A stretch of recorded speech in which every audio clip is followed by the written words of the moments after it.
All right, everybody, we are back again for another episode of season 2 of the Coach's Compass. Again, don't remember what episode this is because we just continue to record, continue to bring on cool guests from all across the world. It's your boy, Coach Coop, reporting live from USA. Coach Jay can't be with us tonight just because he's got a few things going on, and that time difference is really messing with us. But he's retired, I'm retired. We're trying to figure out what we're doing in life, and here we are.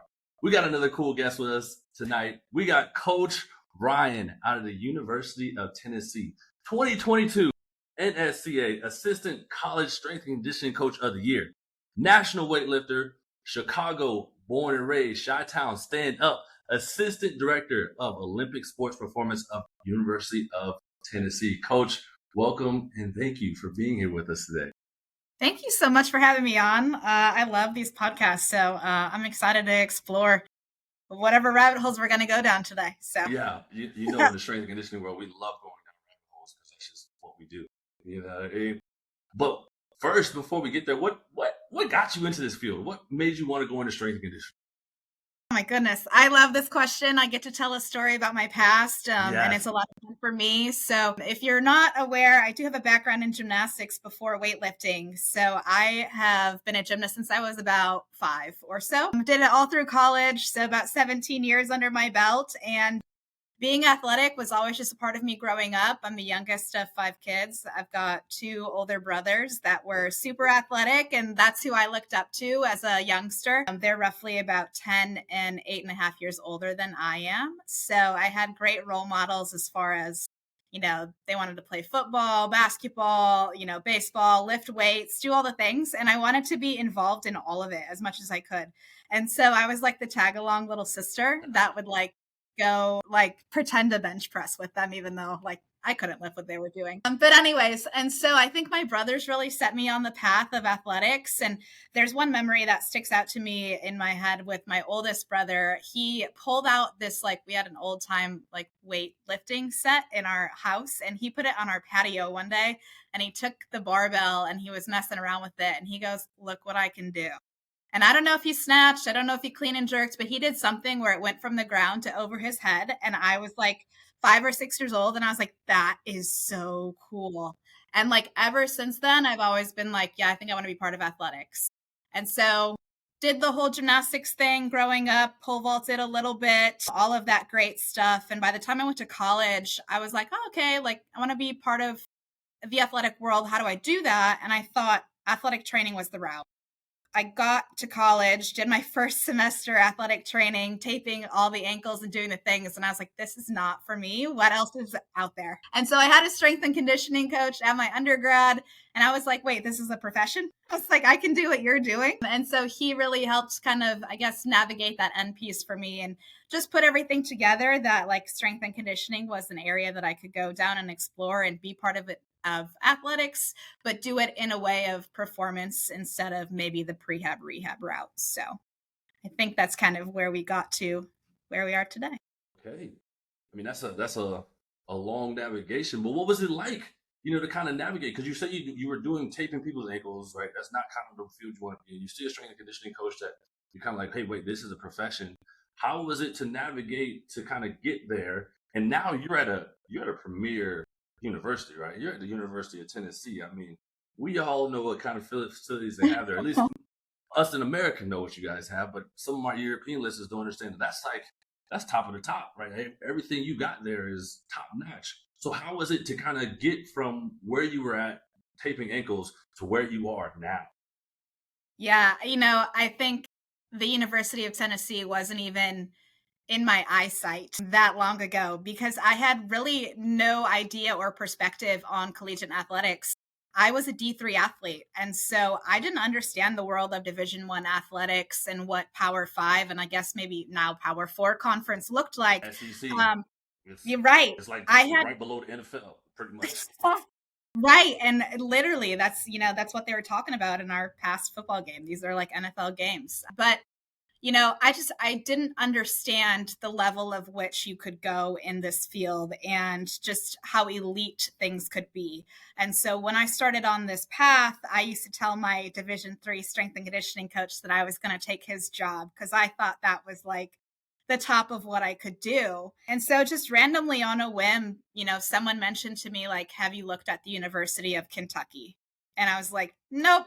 I was like, why would that be on my radar? I'm from Chicago. Yeah. I did my undergrad at Wisconsin Oshkosh. Like, why would I look at a school like Kentucky? And so, a previous student from Oshkosh went to Kentucky. And so I just emailed them randomly. I showed up there one day in an orange shirt, which if it was Tennessee, that would be okay. But Kentucky is blue and it was not. And that was like definitely not okay. That I had. But I literally dove into Division I Power 5 from the start of being an intern. And from that moment, I realized, okay, things are different. And this is a different level of athlete. This is a different level of resource. This is totally different than what I was exposed to. And I loved it. So from that point on, I was very intentional about the jobs that I took and where I wanted to be, because I knew the type of athlete that I wanted to work with. And so I think my ignorance probably helped me a ton with getting to where I am, because I was never nervous to contact somebody because I just didn't know better. And so, putting together an email to Kentucky to start my coaching career was just like, yeah, I'll do that. Whereas maybe someone that had an idea would be more scared to do something like that. But I just jumped in with both feet and here we are. I mean, that's kind of awesome though. You know what I mean? Because then you're not having that fear, that doubt, like, hey, if I do send this email, I might not get a response or anything like that. You had no clue, right? Like, I had not a clue. And to even be more transparent, like, emailed the head of their football department. I had not an idea. So I was just a lost soul trying to like find my way. And somehow we've been able to, navigate a path. And here you are, right? And I saw a podcast that you were on, as you talked a little bit about, you make all your interns work out. Yes. Why is that important to you? Because you're talking about, you navigated a path now, right? You're at probably a premier place. A lot of people come in and they're not like you, right? They're afraid to send that email. But now you're in a position to where you're kind of leading the way and kind of showing interns how to get to the position that you're in. What is it? Why is it so important to you that your interns also do work out while they work underneath you? I think one of the things that I think is super important is, if you're going to be a coach, then you should lead by example. That's something that has been instilled in me from a very young age. Like I said, athletics has always been a part of what I've done ever since I was really little. And so I just think it's super important that if you're going to be someone leading people, then you should have already gone down that path yourself. The other thing is that a lot of times people are not going to trust you, or they don't want to follow where you're going if you haven't already been there yourself. And so I think training as a coach is super, super important. Also, I'm super competitive and I always want to be forever stronger than all of my athletes. And so that's a major reason why I continue to train. But for my interns, I want that to be instilled in them too. But when you're a really, really young coach, the opportunity to train yourself gives you the ability to learn a lot. And so you can understand how to program. You can understand how you feel after this type of session. You can understand if these movements feel good together or like this makes no sense. You can play around with the technology and the tools and all of the things. And there's so many resources here. Use them, especially when you're young, because it gives you such a leg up, especially with the field being so technology based moving forward. If we have it here, I want our interns to leave here knowing every single thing that we have. I mean, especially you like you said, you're at the top level, right? You had no clue what was available to you coming from the D3 level, right? So a lot of your interns that don't take advantage of having what you guys have now, they don't even understand that you might leave here and you might go down to the D3 level. You might go to D2. You might go anywhere you might go, might not have what you guys have right now. Absolutely. Right? So you need to be able to speak on it to an athletic director why it would be important to have. And if you do go to a place that does have it, you already know how to use it. So I think that's super awesome that you're telling your interns, to get to learn these things. But how hard is it for them to buy into what you're saying and actually believe in what you're preaching to them? Because I think that's a hard part for a lot of those coaches that get in these leadership roles on, like, how do we lead by example, but how do we also practice what we preach and get it to other people to understand? I think part of that is because I continue to train myself. And so I'm the one telling them. And again, I think it kind of goes to the same thing with your athletes, is they're not going to take the lead from you if you're not practicing what you're preaching, basically. And so I think the fact that I still maintain a competitive training schedule and still compete is super, super important for my words to kind of have weight with them. The other thing that I think is really great about here is that the staff here also trains as well. And so, whether you are someone that Olympic lifts, whether you're someone that is into powerlifting, whether you want to try out all of our Kaiser machines or do some BFR, like anything, there's probably a coach on staff that's doing it at some point in time throughout the day. And so there's a lot of opportunity for our interns to be involved. The other thing that I will say is that I make them train. And so it's part of their intern policy manual that they sign that if they don't train and they don't turn in training logs to me, then I can fire them. No, they have to. I'm sorry. I love it. I know you talked a little bit about you're still competing. Why? What are you still competing at, and like why are you competing, and what got you into competing? Because I saw a little bit on Instagram. You're throwing up some weight. Yeah. Well, it ebbs and flows. There's definitely been some high highs and some low lows. My weightlifting career has spanned, this will be year 12 that I've been on the national stage. So it's a long time of competing, almost a long time of just like bashing your head against a wall of doing the same thing over and over and over, because I'm sure people know weightlifters, like they have a little bit of, I don't know, this crazy competitiveness in them. But what started me on Olympic lifting, going back to my time at Kentucky, is I interned at Kentucky, and that was totally great. But I knew that that was a turning point in my career. So I could either go back home and wait for a personal training job and, do whatever. And nothing is wrong with that at all. It's just that's not what I wanted to do. After my exposure at Kentucky, I knew that the collegiate setting was really for me. And they had a grad assistant position that was going to be open. And they told me all about the position. And they said, we have one stipulation. Whoever we consider for this job, we want them to compete in Olympic weightlifting. Would you be open to it? And I said, if that gets me the job, I will do it. And so we were running CrossFit and doing these like general population classes that I was part of, and I would do the workouts. And there was a workout where you had to clean, every minute on the minute for 10 minutes and increase your weight. And there was a day where, I'm not very big in stature. When I compete as of late, I've been 108 pounds. Yeah, so I'm tiny, and my training weight, I'm usually around 116 to 120, so I'm not very big.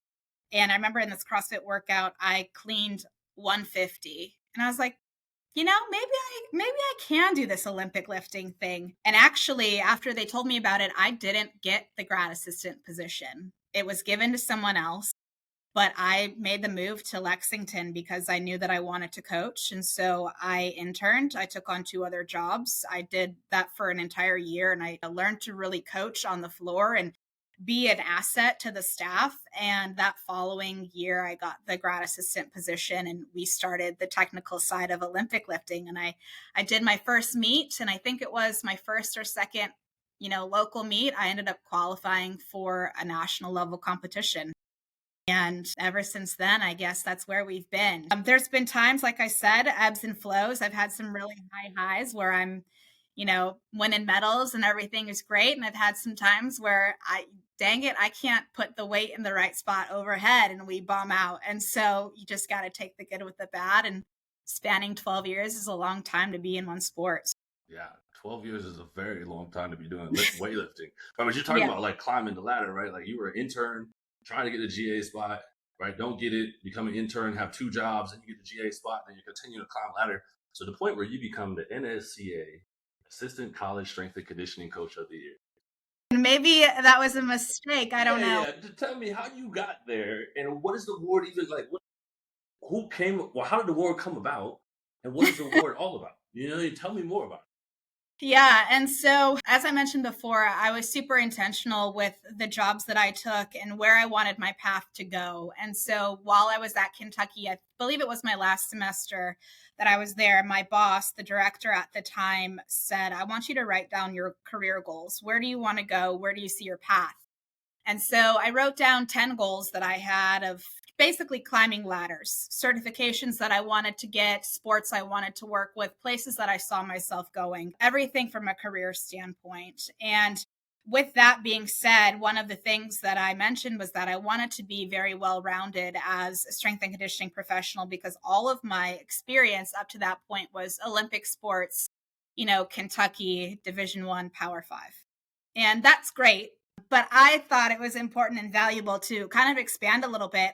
And so, actually, my next step after being done with my grad assistant position, I took a volunteer spot and I went and worked Kentucky football. And I was a volunteer, back to not getting paid. But the point was that I wanted to have experience with football, with that type of athlete. And so I could put it on my resume so no one could ever deny me a job for not. After that, I wanted to go to the mid-major level because I wanted to know what it's like to not have certain resources, to not be at a certain talent level, to be spread out among 4 to 5 sports, and what's the involvement look like. And so I got my job at VCU, which was a blessing because I made amazing connections there, got to work with teams I had never seen before, and I got the experience of a mid-major. So again, I checked a box and I was like, now no one can never say that I didn't do that. After that, I knew that I've always wanted to be back to Power Five. The position at Clemson came open. It ended up being really great. That's where I learned a ton about technology. I think that was a saving grace from that end of it. I got to kind of narrow my focus with my sports. I only had 2 sports, so I could really dive in to learn a lot about soccer and softball and what those athletes need. And I took over the internship program, and I had it at VCU as well. But I continued to check boxes for my career so that if anything ever came open, no one could say you're not qualified enough. So throughout this time, I was getting, my certifications and all of that. And then the NSCA position, or I guess award, came up while I was at Clemson. So I had been trying to make a push to be a presenter, be on the national stage, be at local things, just be more involved in the organizations that push strength and conditioning, because I think strength and conditioning coaches are more than people that count reps or manage weights or anything like that. There's a lot of substance to us and the type of people that it takes to be successful. I think you have to be an extremely dynamic personality. And so I wanted to showcase that for us and for being a female in the field as well. And so I really tried to put myself out there and network. And I think that's what did it. Someone nominated me, and I found out much, much later who it was because I had no idea. They never tell you. Someone nominated me. And so I had to put together basically a proposal of why I was a good candidate for this award. And after that, I found out that there was a group of very highly respected strength coaches that all vote, and they all voted my way based on my resume, all of the stuff that I put together. And that was a really awesome moment for me because, I found out the coaches that were voting for me to win this award were coaches that I respected and looked up to. And the fact that they thought I was, I guess, valuable enough and worthy of it really meant a lot to me. And so that award came in 2022. And it's been great ever since because I've had a great connection with the NSCA, and it's opened a lot of doors as far as presenting and being on podcasts and just really getting the word out about the field. Awesome. I mean, yeah. I don't even know what to say about that. Like, look at you, like climbing the ladder, getting respect from like head coaches or head strength and conditioning coaches that you looked up to. Why though such a push for you to kind of continue to push for strength and conditioning coaches to say that we're not just people that count reps, count numbers, but also from the female perspective? I hate asking the question of, what is it like to be a female in this male-dominated industry? Because you're a coach, right? You've learned all the stuff that it takes to become good in this field. You know what I mean? Like, why are you guys put in a box just because you're a female? It doesn't mean that you guys can't do what the males do. So I just want to know, like, why such a push for you? Like, what makes you want to bring strength and conditioning coaches up so much? Yeah. I think a lot of times perception is reality to everyone else that's around us. And people that are not in our field really tend to think that we're these meatheads, or, we can count to 10 and that's about our use and our value. And, we're the disciplinarians and we're the mental, toughness coaches, and we're these things. And really at the end of the day, like, it's very likely that we have the most education out of anyone on staff. It's very likely that we are working with the most diverse amount of athletes because you get exposure to more than one sport. You get exposure to more than one type of athlete. And you as a strength and conditioning professional don't really have restriction on the interactions that you can have with your athletes, and sport coaches do. And so a lot of times strength and conditioning coaches are almost the bridge between their athletes and the sport coaches because we have so much information. We're around the athletes so much. We can start to see when something is a little off. There's a red flag. Athletes confide in us. Like, we are a very important pillar in performance.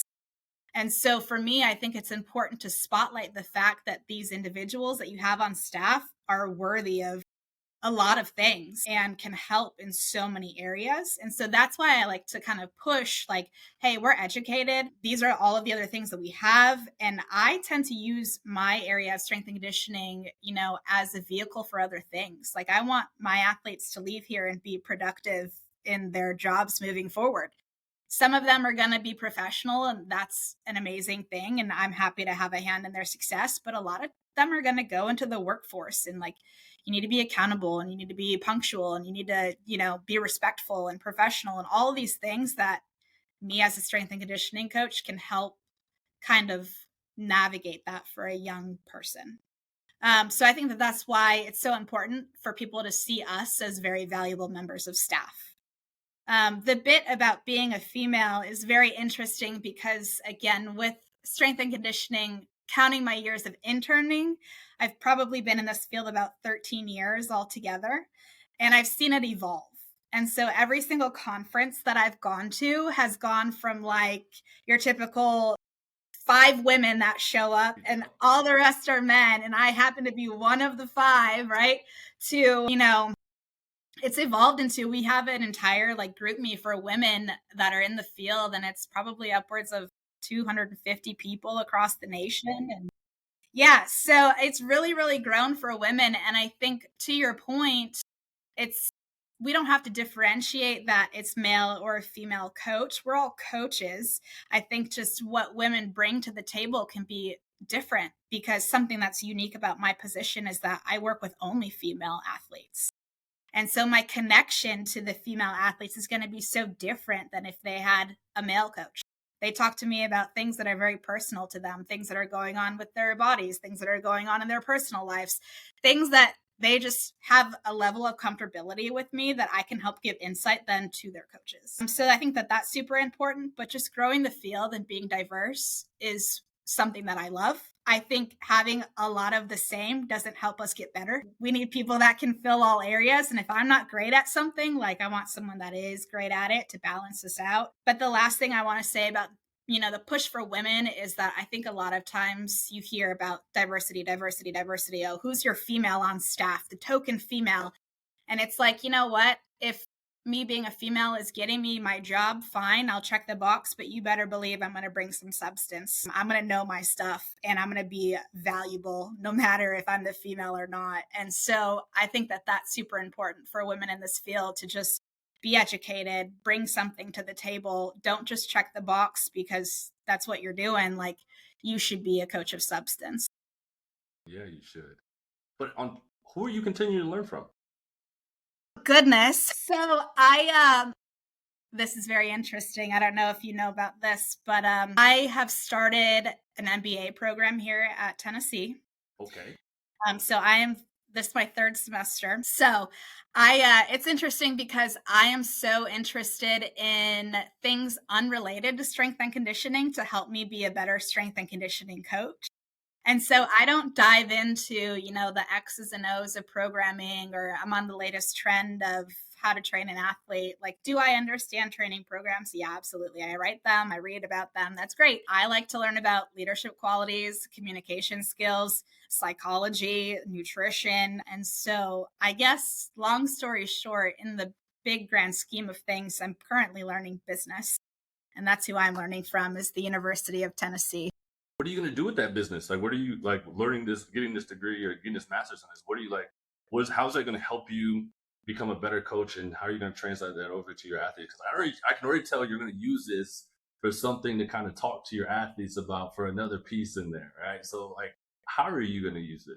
Yeah, so I have noticed actually that there's a lot of crossover and similarities between business and strength and conditioning. The longer that I've been in the field of athletics, I think people that are in it, realize, and maybe people don't agree, but this is an entertainment business. And there's a lot that goes on upstairs in the admin offices. For me, I'm the only person that's going to create opportunity for myself.